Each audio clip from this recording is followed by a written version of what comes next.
Сайн байцгаана уу? Сүнсний хөрнөл подкастын маань шинэ дугаар эхлэхэд бэлэн боллоо. Мүүжи байна.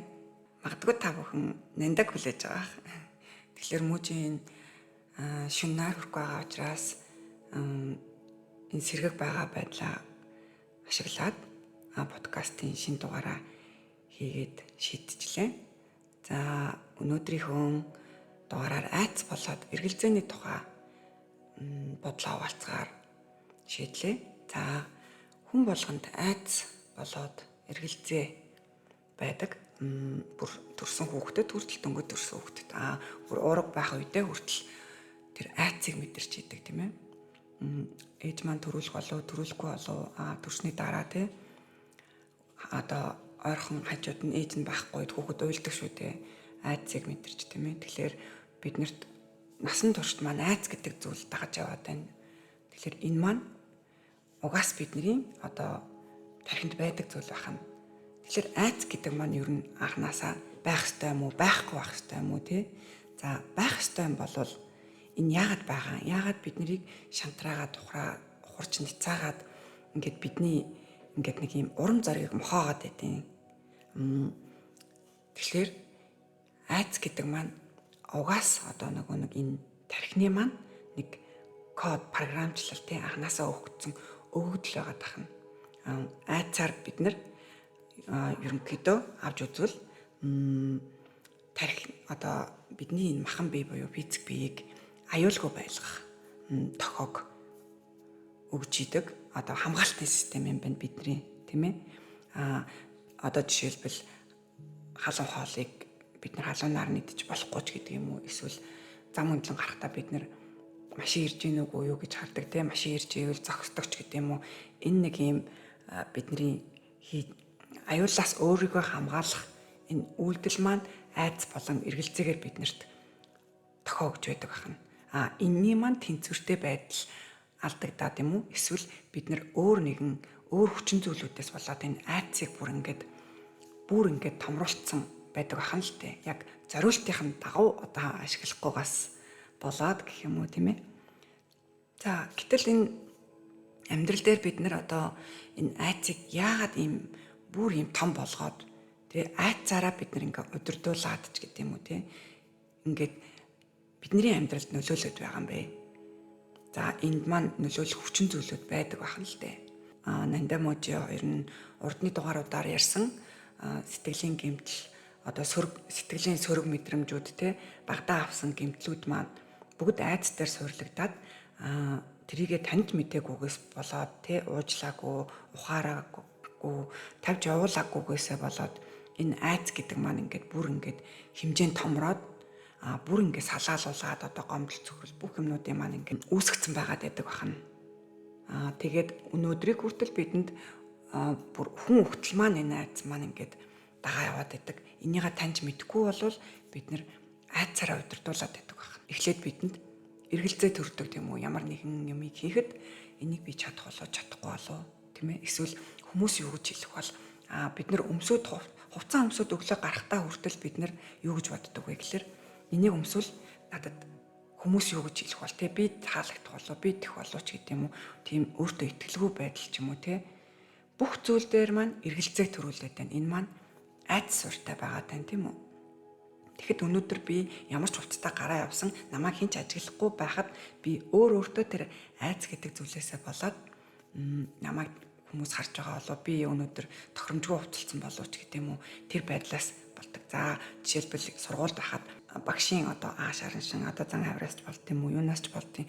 Эсвэл өөртөө итгэлгүй тэр байдлаасаа болоод тэр гэрээсээ авсан ч юм уу? Гэмтлээсээ болоод нөгөө одоо миний нэрийг битээ дуудаасаач гэдэг юм уу? Айдаг штэ тийм. Эсвэл олон хүүхдийн дэргэд босоод юм хийх гэхлээр надад тийм амар санагддаг ч юм уу. Тэр ингээд биднийг багаас маань ингээд одоо айц гэд бүр ингээд суурн болчихсон яваад байна тийм үү. Тэгэхээр энэ маань бол уг нь бол бидний зүгээр л хамгаалтын систем байх хэрэгтэй байна шүү дээ.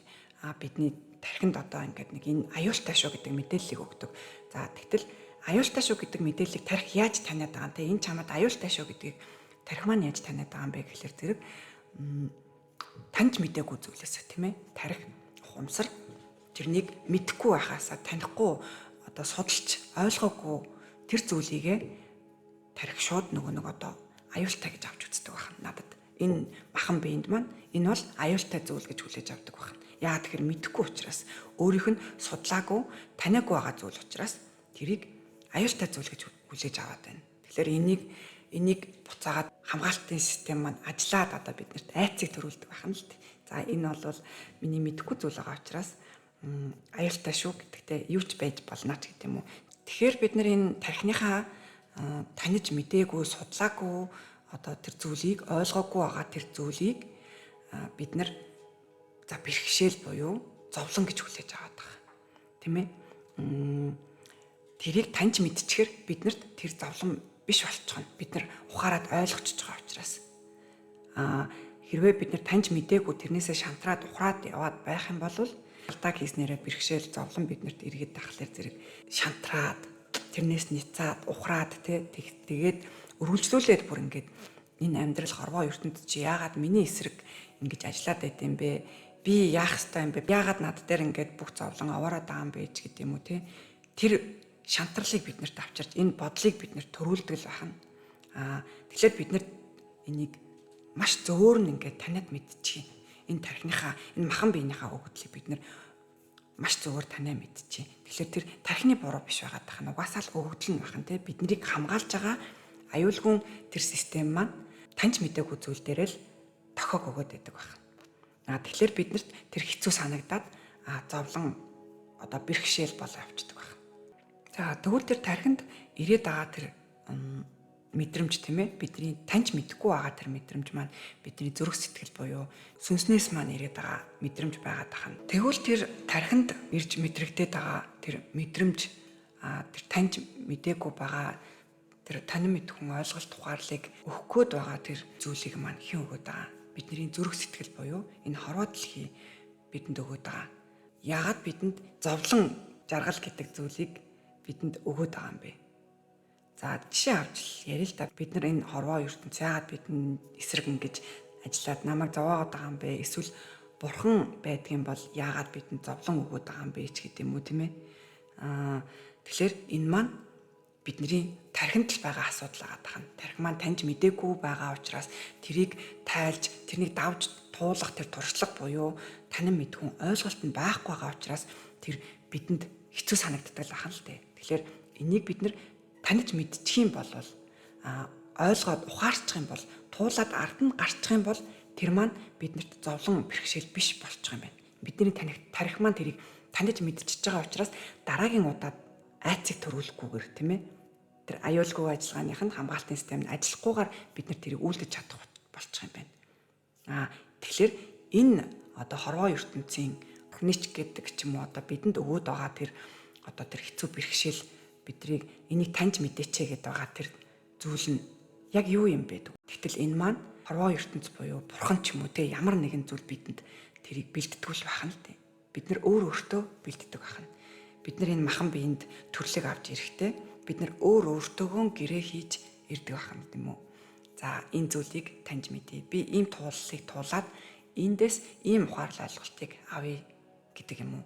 Тэр гэрээ бид нар өөрсөндөө одоо бэлдэж зохиож ирдэг байна. Тэгээд энэ төрлийг авангууд бид нар мартчихдаг тийм ээ. Энийг мартаад бид нар санаад бүх зүйлсээ санаад туулах юм бол тэр ямар ч утгагүй болчихно шүү дээ тийм үү? Тэгэхээр бид нар тэрийг өөртөө зориулж нөгөө нэг бэлдсэн гэдгээ огт мэдэхгүйгээр бид нар тэрийг туулж гарч ухаарлыг ойлголтыг авах хэрэгтэй байна.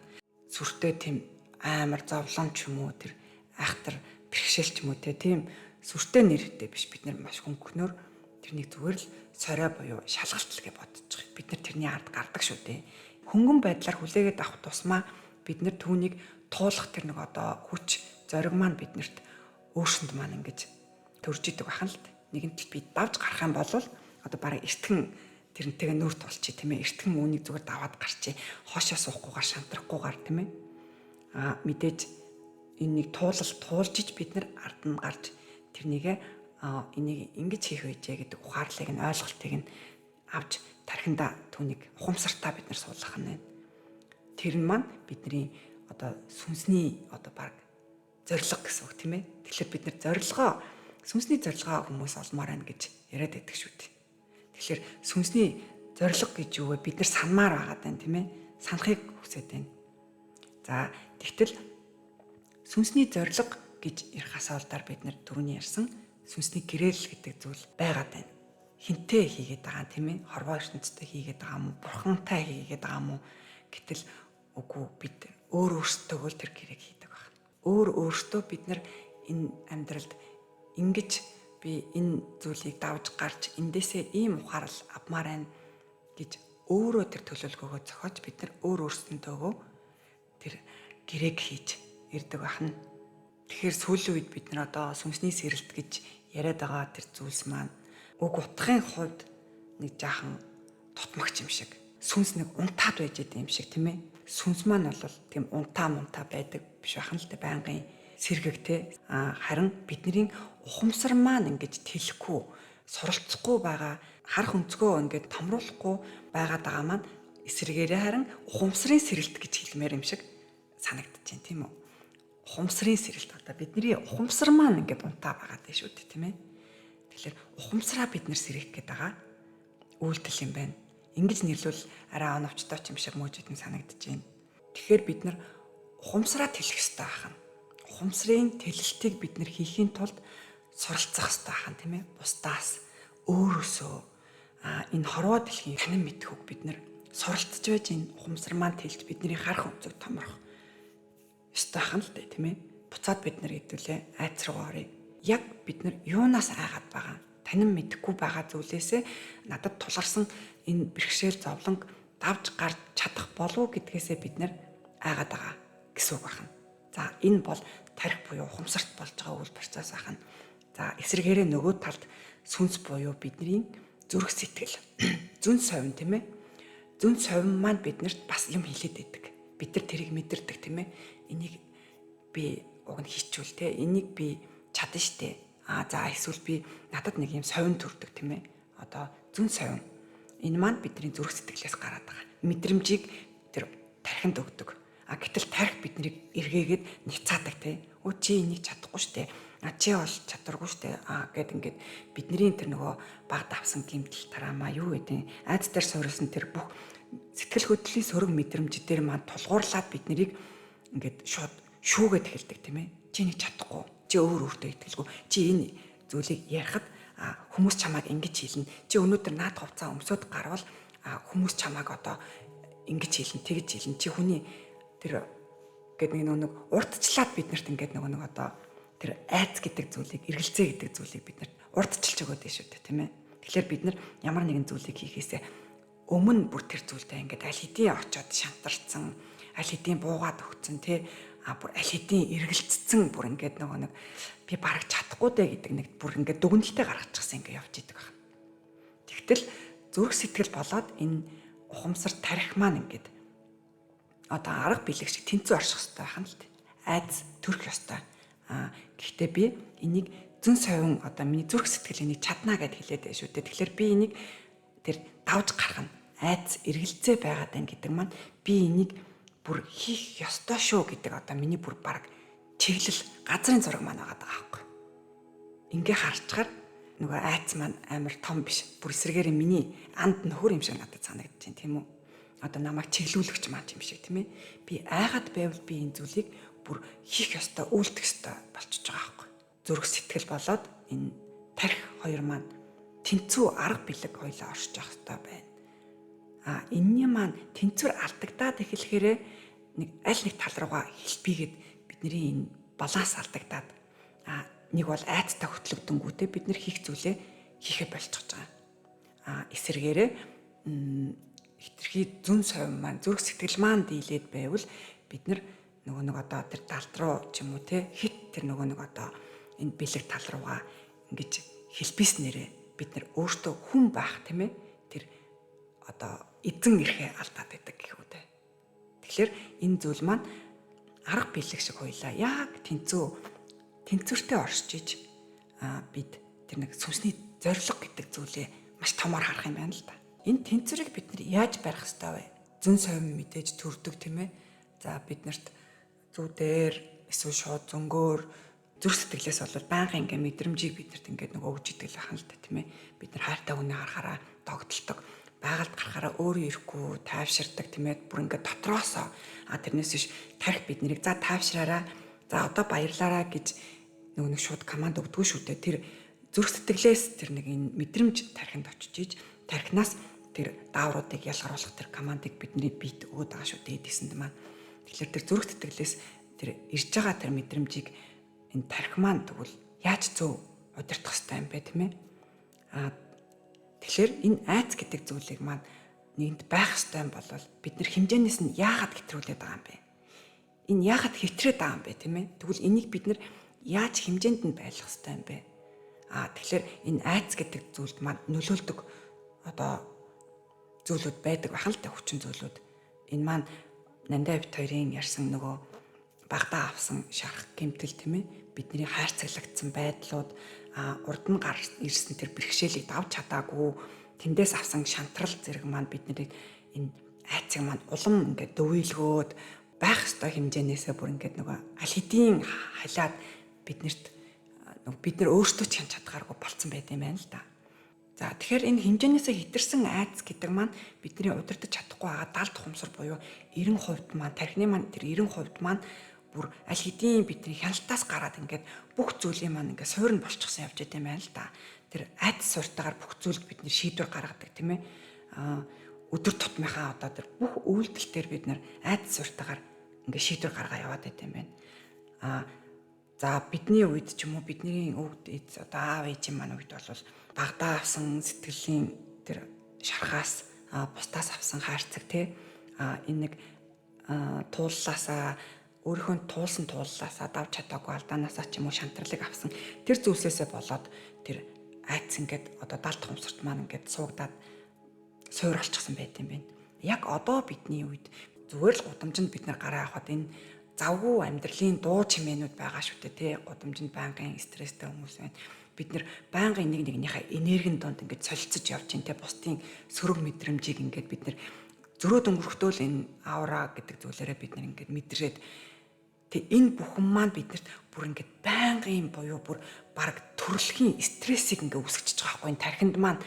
Гэтэл тархи маань яг аюулгүй систем гэдэг үүднээсээ биднэрт аюулгүй байдлын маань хангахаар аюултай шүү гэдэг үйлдэл биднэрт тулгархад л дохио өгдөг байсан бол одоо бидний нийгэмд үр хөвгдөд маань энэ аюулгүй систем маань байнгын ажиллаатай ингээд тэр тохиолн ингээд байнгын дуурж идэг за төсөөлөд ингээд нэг жишээ болгоо хэлвэл би хажуудаа байнгын гал командын машины чимээг сонсоод явж гин гэсэн үг тийм ээ. Байнгын аюулгүй систем ажиллаад хаана юу болцсон болоо яатсан болоо гэдэг нэг тийм энэ нэг ийм сөрөг мэдрэмжийг бид нэр тархинд ингээд бүр байнгын ингээд өгөө яваад байна гэсэн үг. Тэгэхээр бид нар яаж энэ ухамсараа хүчрэх болгох юм бэ? Бид нар яаж энэ айцыг удирдах ёстой юм бэ? Тэгэхээр байнгын агаар салхинд гарах нь тийм ээ энэ чимээ шугаанаас боломж нь л олдвол холдох нь хүүхдүүдэд бид нар энэ байдлаас энэ тархийг нь бид нар хамгаалах ёстой гэсэн үг. Тэгэхээр бид нар баг байхдаа тоглодог байсан тийм ээ баяр баясгалыг мэдэрдэг байсан тэр зүйлээ олох нь тийм ээ 5 минут ч устгаа хүүхдүүдтэйгээ бүх юм мартаад гой бүжиглээд хөлсөө гартал бүжиглээд эсвэл спортоор хичээллэх явган алхах тийм ээ уул руу алхах ч юм уу тий. За эсвэл бүр ингээд бусдад бид нар өг гэдэг байгаа шүү дээ тийм ээ. Боддоор ч юм уу эсвэл бүр тэр сэтгэлийн ч юм уу тий тэр зүйлийг бид нар өг гэдэг байгаа. Тэгэхээр тэр маань их байх нь хамаагүй бага байх нь хамаагүй зүгээр өг бид нар зүгээр л нэг юм хөмсгөө цангатаа явж байгаа хүний хажуугаар гарахтаа зүгээр инээмсэглэж хэл та тийм ээ. Тэр маань бидэрт үнгүй шүү дээ. Гэтэл тэр хүн өөдөөс инээмсэглэх юм эсвэл тэр хүн ингээд тэр нэг хөмсгөнийх нь атраа нарилахад эргээд миний сэтгэлд үрчиж байгаа байхгүй тий. Хин нэгэнд би жоохон тусыг үзүүлэхэд тэр хүн надад баярлаа гэж хэлчихэд миний сэтгэлд үрчдэг шүү дээ тий. Гэтэл за жишээлбэл мөөж нь ингээд машина барай авч жагаад нэг машины урдуур ингээд ороход ингээд бид нар ч дохио өнгөтл шоодл ингээл нөгөө нэг дайраар чамайг оруулахгүй шүү гэдэг үйлдэлийг хийдэг штэ тийм ээ. Гэтэл эсэргээрээ нэг машин надад зогсоод өгчүүд би тэрний урд орохороо баярлаа гэд нөгөө нэг аваараа татаад тэр хүнд баярлаагаа илэрхийлчихдэг штэ тийм. Тэгэхээр би бүр үнэн голоосоо баярлаа тэр хүнд ингээд баярлаагаа илэрхийлчихэр тэр хүний сэтгэл дүүрчж байгаа тийм ээ. Би энэ хүнд тус олчлаа ч гэдэг юм. Тэгэхээр эсэргээрээ би хин нэгний өмнө яг тэр хүн надад үлгэрт ураал үзүүлсэн шиг би тэр хүн шиг тэр үйлдэлийг хийхэд миний урд орсон машин надад тэр аваараа татаад үзүүлэхэд би бүр ингээл бүр үнэхээр гоё ингээд бүр ингээд дүүрчдэг. Тэ тэр надад ингээд хоол идэхээс тэ ямар нэгэн хувц авч өмсөхөөс ч юм уу бүр ингээд хав илүү тэр нэг юм гоё тэр мэдрэмжийг надад өгчдөг. Би эргээд тэр хүний надад үлгэр дуурайл үзүүлсэн тэр зүйлийг би байнгын хөвшил болгож хийхийг ингээд бүр цаанаасаа ингээд нөгөө миний тэр сэтгэл дүүрэх гэдэг тэр хэрэгцээг хангах гад үйлдэл эхэлдэг. Сэтгэлээсээ тэр зүйлийг өгөөд эхлэх хэрэгтэй. Өг гэдэг маань тийм ээ. Бид нар энэ аюулгүй системээ барихын тулд бид нар хийж байгаа тэр одоо үйлдэл гэсэн үг. Өөрийнхөө тэр тархийг амрааж байгаа үйлдэл гэсэн үг. Ад жаргалтай байж сурыг, юмнаас гоё тэр таашаалыг авч сурыг тийм ээ. Кафег бид нар хаана мэдрээд байна, юунд мэдрээд байна те. Тэр зүйлийг бид нар хийдэг, үйлддэг. Тэрэндээ бүр үнэхээр энэ цаг цавыг гаргадаг болъё. Өөрийгөө маш хайрлая, өөртөө хайртай бай тийм ээ. Бид нар одоо ханиад хүрсэн ч л би ханиад хүрчлээ гээл им ухаахаа алдаар бид нар тэр ханиад хүрсэн тэр сул дорой байсан тэр эд эсэндээ бид нар тэр урмыг өгөөгүй дээ. Одоо өршөөл ирээд ч юм уу те. Тэр эд эсэндээ урмыг өгье л дөө тийм ээ. Тэр маань ч гэсэн ингээд сул дорой байсан учраас л тэр ханиад гэдэг зүйлийг хүрчиж штэ. Тэгэхээр би өөрийнхөө эд эс болгоныг би хайрлая. Тэр сэтгэлийн гэмтэл болоо шарах алдаагаа би өөрийгөө буруутгаад авах биш те. Би тэгвэл алдаа хийцэн байна. Одоо би буцаж очиод тэрийг яаж чадахгүй учраас би тэндээс зүгээр ухаарлыг л авчи. Дахиад надад тааралдвал би тэх юм байна. Би энэ алдаан дээрээ суралцчихъя. Тэндээс авах ухаарлаа л авчи. Тэрнээс биш би өөрийгөө буруутгахаа болъё. Би өөрийгөө буруутгаснараа зөв ачааг үрээд яваад байна шүү дээ. Би буруутай. Би хин нэгний өмнө буруутай тий. Гэтэл би өөрийгөө за алдаа хийсэн байна. Тэрнийг хүлээн зөвшөөрчлөө тийм ээ. Өршөөл ирчихье. Буцаад би талархчихъя. Би тэндээсээ суралцчихъя. За би туршлагатай хүн болчлоо тийм ээ. Алдаа хийсэн хүн биш. Би туршлага хуримтлуулсан хүн болчлоо. Тэгэхээр ингэж өөрийнхөө тэр нэг юм хөнгөн байдлаар бид нар энэ амьдралыг туулаад энэ ад жаргалыг мэдрээд энэ сэтгэлийн төгшүүр айдас эргэлзээ гэдэг зүйлээ бид нар давж гарах хэрэгтэй байгаа. Тэрний давж гарсны ар дээр бид нар энэ маань ийм л байсан биз дээ тийм ээ. Бид нар урам зориг буюу өөртөө итгэлтэй байдлыг өөртөө олоод авчна гэсэн үг. За тэгэхээр энэ айдсын ард бид нар яаж гарах вэ? Айдсыг яаж чөлөөлөх вэ тийм ээ? Айдсыг бид нар яаж тавьж явуулах вэ? За тавьж явуулах гэдэг маань бас нэг өрөөсгөл болчихж байна. Энэ маань угаасаа бидний тархины өгдөл шүү дээ, тийм ээ. Бид нэр сүнстэй гэдэг шиг энэ тархины маань айдас гэдэг зүйл байх хэрэгтэй байна. Биднэрт аюулгүй байдлын маань хангаж энэ аюултай шүү гэдэг тохиог хамгаалтын систем маань ажиллаж ах хэрэгтэй байна. За тэгвэл энийг хэмжээнд нь бид нар барихын тулд яах хэрэгтэй вэ? Бид нар яагаад айгаад идэг вэ гэвэл тухайн бүс комфорт зондоо бид нар байжгаад гинт бидэнд танихгүй мэдхгүй одоо суралцаагүй зүйлс буюу тухгүй бүс гараад ирэхэд бид нар шууд одоо тэр тухайн бүстэй үлдэхийн тулд бид нар ингээд тэмцэж эхэлдэг байна л дээ. Тэгэнгүүт бид нар тархи маань биднэрт за наадах чинь болвол аюултай зүйл шүү. Яагаад гэвэл би наадах чинь судлаагүй, таниагүй, мдээгүй учраас чи наад руугаа зөвлөх хэрэггүй шүү гэдэг тэр дохиог бидэнд өгдөг л байна л дээ. Гэтэл зүн совин буюу бидний зүрх сэтгэл энийг суралцах ёстой, энийг чи мэдэх ёстой. Чи энэний ард хэцүү байсан ч гарах ёстой шүү дээ гэдэг тэр зүйлийг өгдөг штеп. Энийг одоо хүүхэд наснд бид нэр байнгын өдөр тутамдаа одоо тэрийг хэрэгжүүлдэг тийм ээ. Сургуульд ороод бид нэр хичээл хэцүү байсан ч бид нэр тэрний ард суралцаад гардаг, уншаад, чэйжлээд, бодоод, хариуг нь гаргаад бид нэр тэрний ард гардаг. Энэ маань бид нэр тухайн бүсээсээ гараад тухгүй бүстэй ороод тэрнтэй дасан зогцоод тухайн бүс болгоод тэрийг таньж мэдэх байхгүй. Бид нэр мэдхгүй байгаа тэр орон зайгаа бид нэр таньж мэдснээрээ бид нар тэр тухгүй байгаа тэр бүсийгээ тухайн бус болгоод бид нар ухамсараад хэлээд байгаа байхгүй тийм ээ. Ухамсарын тэлэлтийг хийгээд байгаа. Бид нар за энэ суралцах явц дээр ийм зүйл болдог байна. За амьдрал дээр гараад бид нар амьдралаа суралцаад эхэлдэг тийм ээ. Бусдаа суралцаад эхэлдэг. Өөрийнхөө тэр нэг юм давж гарсан урам зориг дээрээ бид нар тэр ойлголт ухаарлыг аваад бидний тэр аюулгүй байдлын систем маань маш жижигхэн байсан бол томроод яваад идэг байна. Тэр ухамсарын тэлэлтийг хийгээд тэгэхээр бид нэр тухайн бүсээсээ гараад тэр тухгүй бүс рүүгээ тэр өсөх суралцах тэр бүс рүүгээ бид нар байнгын тэмүүлж авах хэрэгтэй байна. Зүрх сэтгэлээс ингээд нэг одоо өгөөд байгаа тэр зүн совин буюу тэнийг суралцах хэрэгтэй, энийг чадах хэрэгтэй, энийг би давж гарах хэрэгтэй шүү дээ гэдэг тэр бидний амьдралд өгөөд байгаа тэр сорио тэр За зовлон гэдэг байгаа тэр зүйлийг бид нэр ямар ч л байсан ингээд дайраад гарах хэрэгтэй байх нь. Бид нэр тойрж гарах ч юм уу эсвэл тэрнээс шантрах ёсгүй байх нь л дээ, тийм ээ. Тэгэхээр айдас гэдэг энэ үгнээс нь хэдүүлээ энэ айдас гэдэг зүйлийг одоо ухраагаад бодоод ингээд үгээр нь задлаад үтсэ, тийм ээ. За айдас дас гэд салгаад үтсэ. Гэтэл гэдэг маань юу вэ? Гэдэг маань одоо орон зай гэсэн үг тий. Сав. Бидний тэр одоо айцын одоо тэр нэг юм сав буюу орон зай байх нь. За тэр маань жижиг байх тусмаа бид нар тэр аюулгүй тэр тохиолдол маань байн дуурайд идэг байна шүү дээ. Тэр хамгаалтын систем байн ажиллаад энэ сав нь том байх тусмаа бид нар ингээд тэр нэг юм тэр харах өнцөг маань том тий уужуу тэр байгаад идэг байна л дээ. За тэгвэл дас гэдэг маань юу юм? Дасан цогт тийм ээ. Дас. Энэ дасны дараа тэр надад миний мэддэг орон зай болчихж байгаа байхгүй. Тэр айгаад байгаа тэр орон зайдаа бид нэр тасах нь байна.